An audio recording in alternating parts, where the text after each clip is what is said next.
The island province of Catanduanes is currently facing a severe weather crisis as Tropical Storm Ada, international name Nokaen, made its presence felt with devastating force in the early hours of Sunday, January 18, 2026.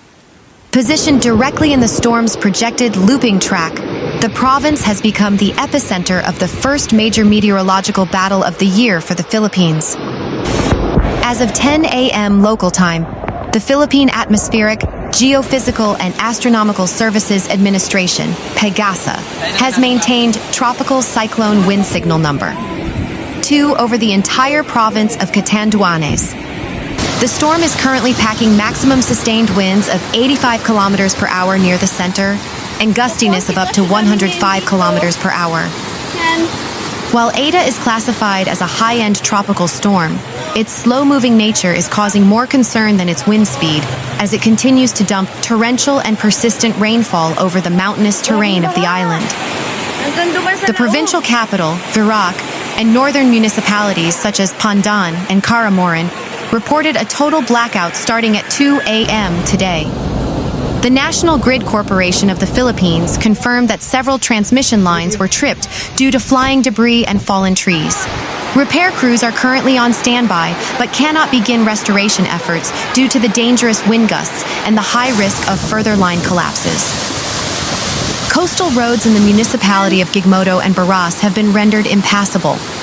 Significant storm surges, estimated between 1.5 to 2.0 meters, have battered the eastern seaboard, leading to the erosion of several dikes and flooding in low-lying barangays. The Department of Public Works and Highways has issued a no-travel advisory for the Catanduanes circumferential road after multiple minor landslides were reported in the mountainous sections between San Andres and Virac. The Provincial Disaster Risk Reduction and Management Office spearheaded the preemptive evacuation of over 5,000 families living in high-risk coastal and landslide-prone areas. Currently, these evacuees are being housed in reinforced public schools and municipal gymnasiums. Governor's office representatives stated that while food packs were pre-positioned, the isolation of certain barangays due to rising floodwaters is complicating distribution. Our primary focus is the safety of our constituents. We are dealing with a slow-moving storm, which means the rainfall accumulation could lead to unprecedented flooding similar to the events of late 2024, a PDRRMO spokesperson said.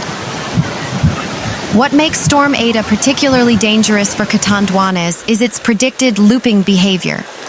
Unlike typical storms that pass through the island and exit toward the West Philippine Sea, Ada is projected to linger off the coast of Catanduanes for the next 48 hours.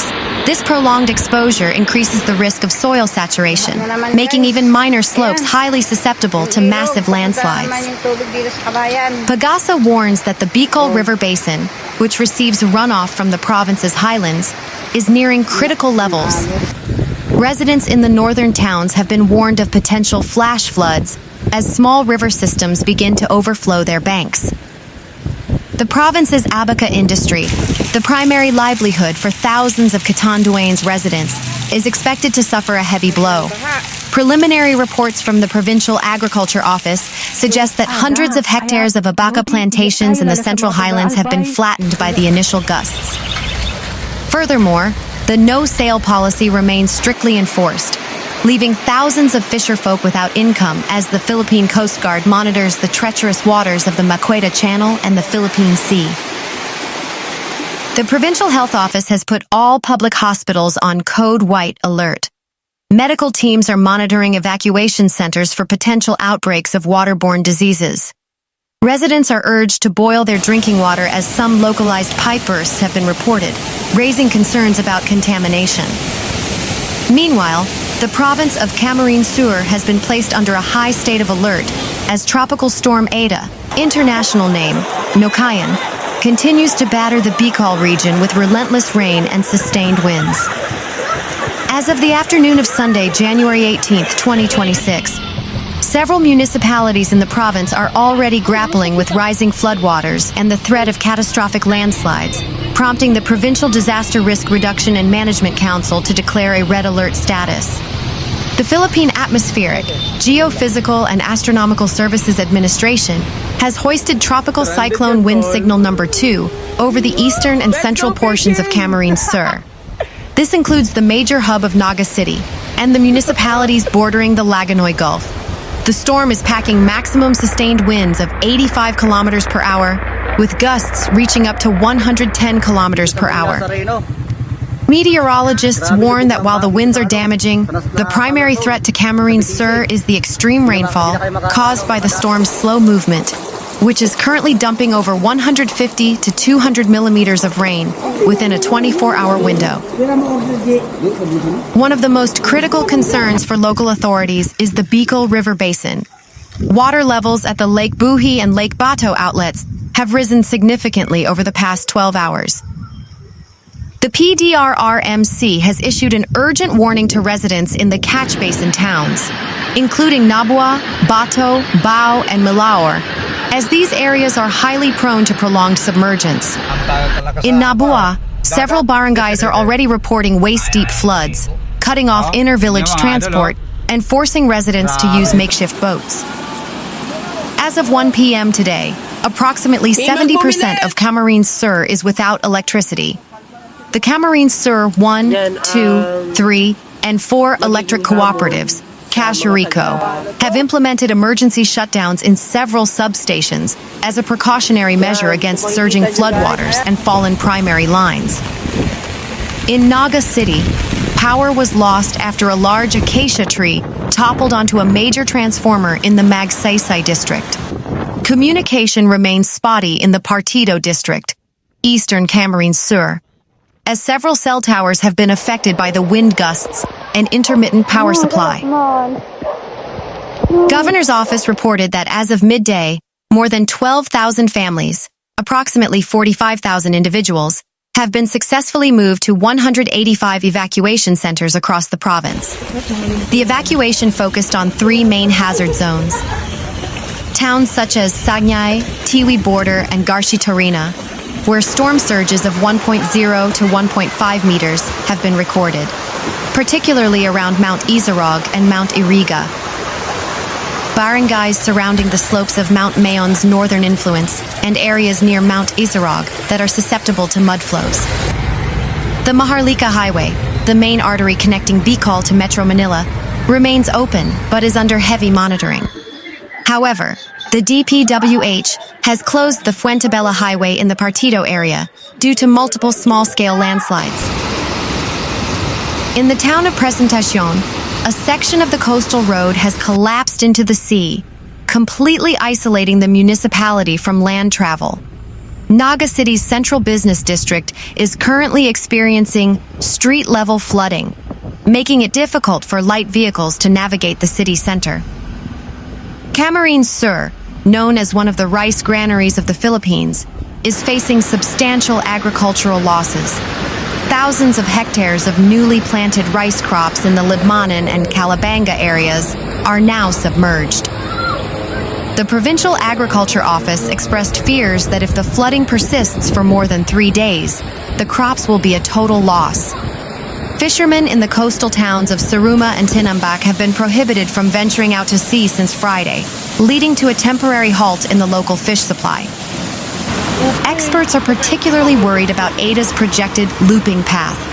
If the storm lingers in the Philippine Sea east of Bicol as predicted, Camarines Sur will experience a backdoor effect of continuous rain for the next 48 to 72 hours. This scenario is a nightmare for the Bicol River Basin, which is already saturated from previous monsoon rains in December. The Department of Social Welfare and Development has pre-positioned 30,000 family food packs in their Naga City warehouse. Meanwhile, local rescue teams from the Naga City Bureau of Fire Protection and various volunteer groups are on 24-hour standby for water rescue operations. We are asking people to stay in the evacuation centers and not attempt to go back to their homes to check on belongings until the all clear is given, said the PDRRMC chairperson. Meanwhile, the most significant impact on a national scale is the total paralysis of Matnog Port. As of 2 a.m., the Philippine Coast Guard, PCG, suspended all sea travel across the San Bernardino Strait. This has resulted in a massive queue of over 800 trucks, buses, and private vehicles stretching more than 5 kilometers along the Maharlika Highway. The Provincial Disaster Risk Reduction and Management Office, PDRRMO, has converted nearby public schools into temporary holding areas for stranded passengers to prevent them from staying in their vehicles amidst the rising floodwaters and falling debris. The situation in Matnog is critical. We are managing thousands of frustrated travelers while ensuring they are safe from the storm's direct impact, a PCG spokesperson stated. In the interior of the province, the Erosion caldera, a low-lying basin surrounded by mountains, is experiencing rapid flooding. The Catanduanes River has overflowed its banks, submerging rice fields and several residential barangays in Erosion and Casiguran. Local authorities have reported chest-deep waters in some areas, forcing rescue teams to deploy rubber boats for emergency extractions. Furthermore, residents living near the base of Mount Bulusan are on high alert for potential lahar flows. The heavy saturation of volcanic ash from previous minor eruptions, combined with Ada's persistent downpour, has created a high risk of volcanic mud flows. The municipalities of Juban and Irisan have implemented mandatory evacuations for families in the high-risk permanent danger zone buffer areas. Sorsogon 2. Electric cooperative, Sorico 2, reported a total system collapse at 4:30 a.m. today, after a 69 kilovolt transmission line was severed by a fallen balit tree in Gubat. Currently, 100% of the province is in a total blackout. Infrastructure damage is also mounting. The coastal road in the municipality of Barcelona has been heavily damaged by bigating, giant waves, and storm surges reaching up to 2.5 meters. In the town of Donsel, famous for its whale sharks, tourism facilities have sustained moderate damage due to strong winds and flooding of the riverfront areas. Meteorologists warn that as Storm Ada loops east of Bicol, the province of Sorsogon will experience a prolonged period of onshore winds. This will push seawater into the Sorsogon Bay, preventing inland floodwaters from receding into the sea. This phenomenon, known locally as trapped flooding, could mean that towns like Magallanes and Casiguran will remain underwater for several days even after the rain stops. PDRRMO Sorsogon continues to urge the public to remain indoors. We are in the thick of the storm. Do not attempt to cross flooded roads or spillways, warned the provincial governor in a radio broadcast.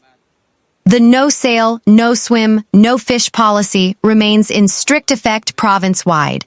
Kami kahit nabaha kami dito. Nag-promise kasi kami sa friend ko from Japan, si partner Janet, Ate Janet,